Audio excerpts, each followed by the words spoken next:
साहब, बड़े हकीम साहब। और सबके गम मिटाते हैं, और सबके गम मिटाते हैं। प्रोफेसर हकीम सैयद खलीफुल्लाह, चिकित्सा।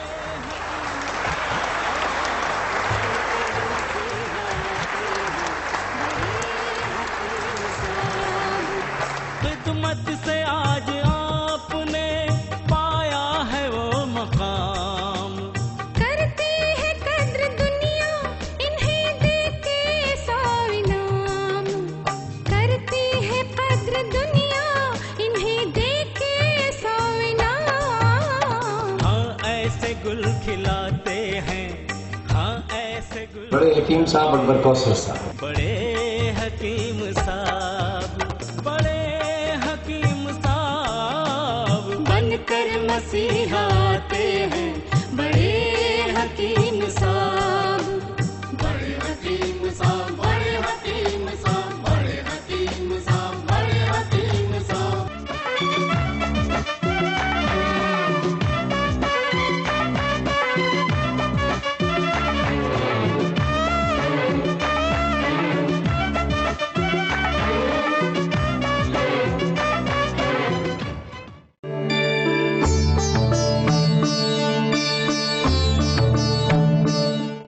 बौद्ध धर्म, जैन धर्म और हिंदू धर्म ये हिंदुस्तान की पुरानी तहजीब है। इन तीनों धर्मों के महान ऋषि मुनि, तीर्थंकर और धर्मगुरु किसी न किसी खास पेड़ के नीचे बैठकर तपस्या करते थे। इन पेड़ों के नीचे बैठकर उन्हें ज्ञान मिलता था। बुद्धिज्म के बोधि ट्रीज, जैनिज्म के केवला ट्रीज और हिंदुइज्म के तलवृक्षम आज भी मंदिरों में देखे जा सकते हैं।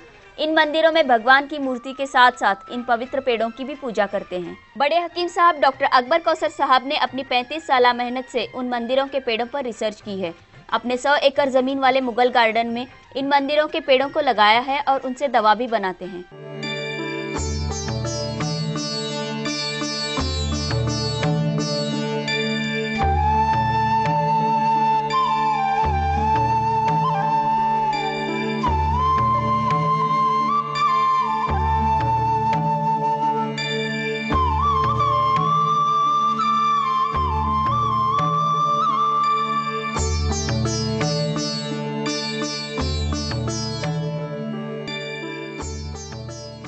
वाह, पहुंच गए हम प्रकृति की एक अद्भुत दुनिया में। यही तो है हमारे बड़े हकीम साहब डॉक्टर अकबर कौसर का मुगल गार्डन। यहाँ मनुष्य की जान बचाने वाले हजारों पेड़ हैं, जिनकी सदियों से हिंदू धर्म में पूजा की जाती है। इनका जिक्र शास्त्रों में भी किया गया है।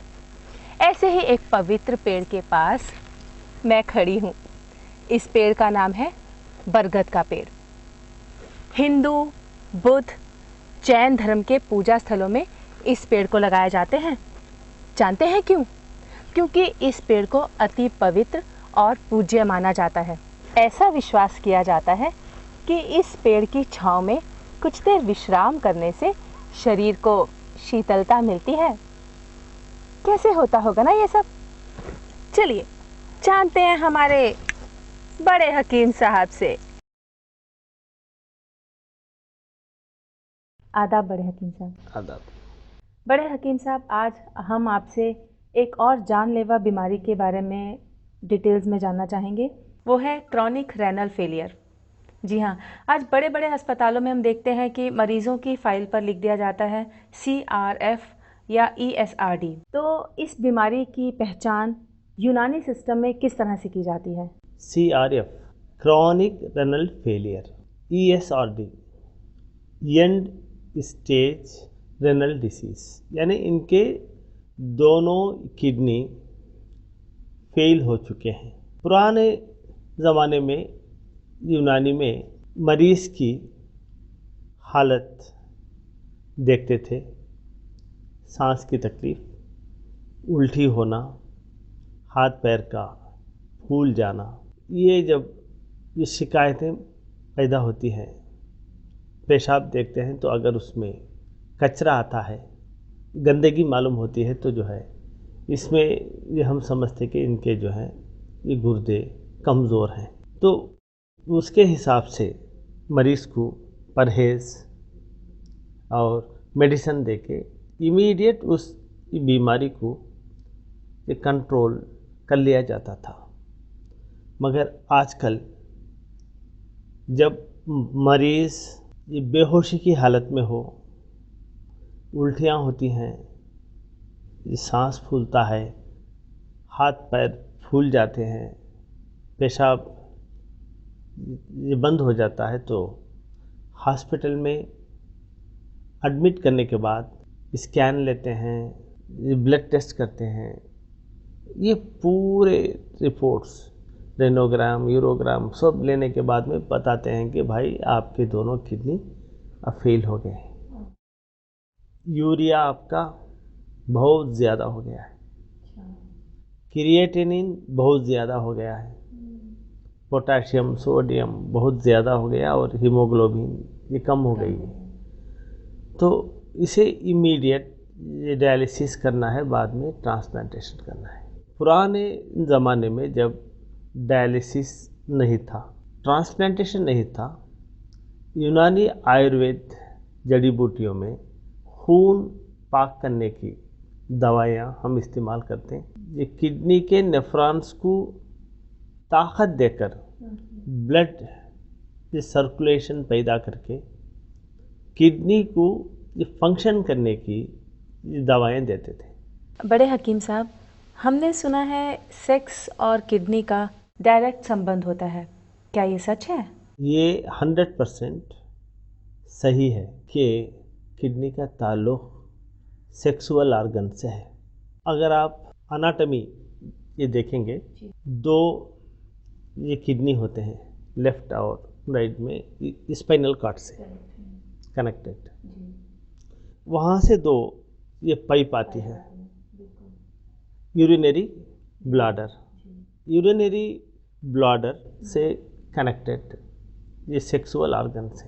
तो समझो जिसे हेल्थी ये सेक्सुअल ये प्लेजर है, हेल्थी ये सेक्सुअल ये है, तो उसके ये किडनी अच्छे हैं। जिस आदमी के ये सेक्सुअल ऑर्गन्स कमज़ोर हैं, इम्पोटेंसी है, नामर्दी है, ये प्रीमेच्योर एजाकुलेशन है और सेक्स की ये ख्वाहिश ही नहीं है, तो आप ये समझ जाइए कि उसके किडनी ये कमज़ोर हैं। गुर्दे के रोग को भी दवा दी है शिफा, गुर्दे के रोग को भी दवा दी है शिफा। अच्छी दवा बनाते हैं, अच्छी दवा बनाते हैं बड़े हकीम साहब, बड़े हकीम साहब बनकर मसीहा आते हैं बड़े हकीम साहब, बड़े हकीम साहब, बड़े हकीम साहब, बड़े हकीम साहब, बड़े हकीम साहब।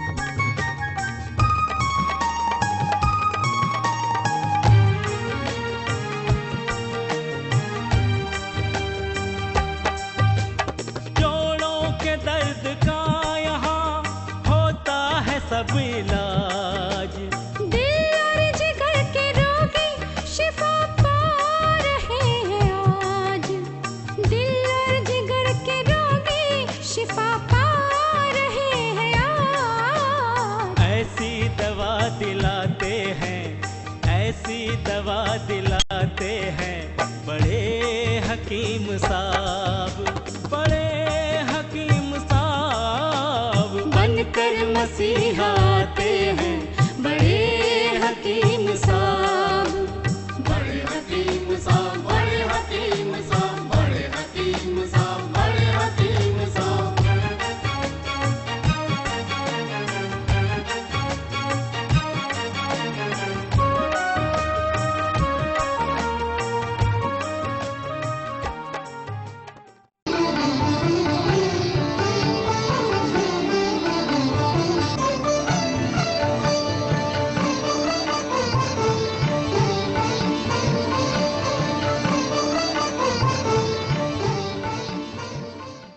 25 साल के पहले जब ये क्रॉनिक रेनल फेलियर,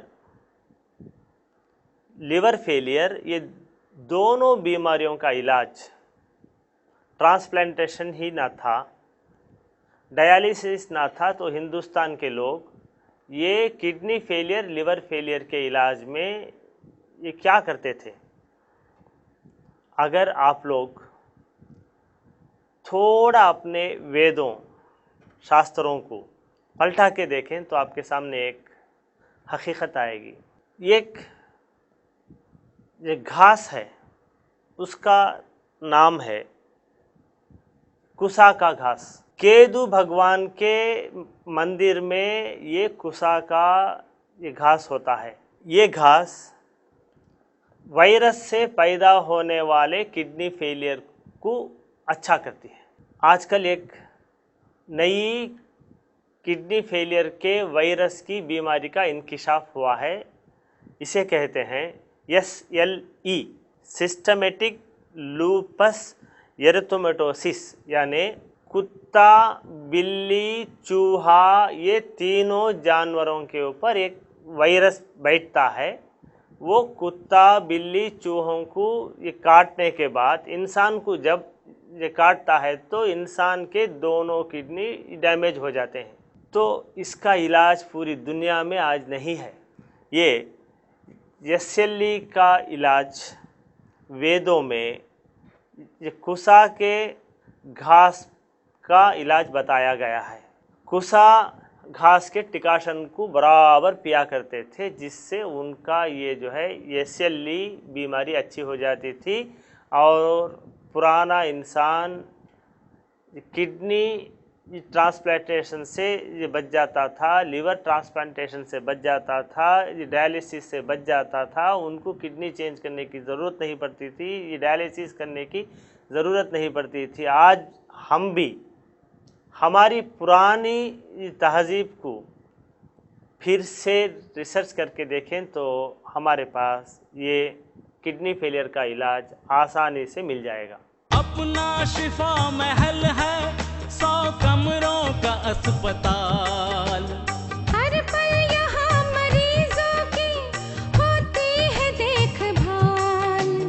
हर पल यहाँ मरीजों की होती है देखभाल।